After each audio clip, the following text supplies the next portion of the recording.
दावलानी त्या लोकांनी आपली योजना चालते हे दुर्दैव आहे.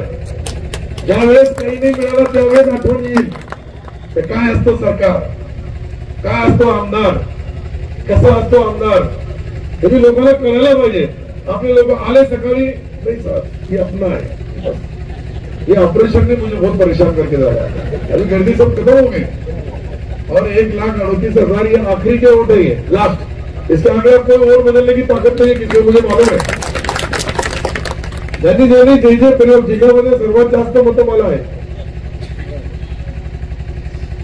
ही जे एकंदरीत परिस्थिती बघितली आम्ही दोघेही मंत्री, मी आणि सावे साहेब, तो सावे साहेब बिचारा काठवर आणि मी बी काठवर. मी 3,029 ते 2,000 नाना पटोले तर 208 मधून निवडून आला.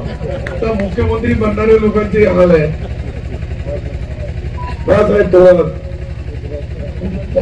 बाबा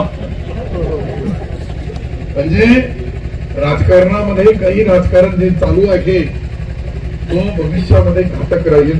मी तर आता याच्या पुढे डिक्लेअरच केला की मी आता सिल्लोड नगरपालिका शेवटची निवडणूक ती पार पाडेल आणि विधानसभेला मी आता उभं राहणारच नाही. तर मला कोणी काही वाकडं करू शकत नाही. मी डिक्लेअर केलं नाही. माझ्या मुलांना सांगितलं तुला लढायचं असेल तर तू लढ बाबा.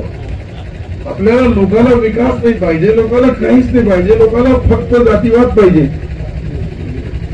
तर जातीवादामध्ये हे इतका मोठा भूमी आहे तर तो माणसाला माणुसकीही सोडून द्यावं लागला.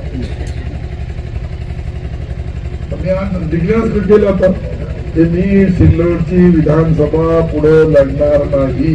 मला जी काम करण्याची संधी दिली त्याबद्दल मतदाराचे मनापासून आभार. माझ्या मुलालाही सांगितलं तुला लढायचं असेल तू लढ बाबा, नाही तर जय हिंद जय महाराष्ट्र. कोण करेल 18 तास काम करायचं, सालदार रोजदार महिनदार सरकार. आणि त्याची गिनती लास्ट मध्ये 4 दिवसामध्ये जातावर होती धर्मावरून.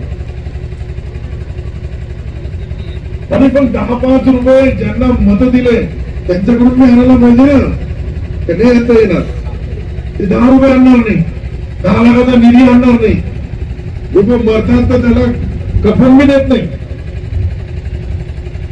आणि ही जी सवय लागली ही सवय भविष्यामध्ये तुम्हाला बदलावं लागेल.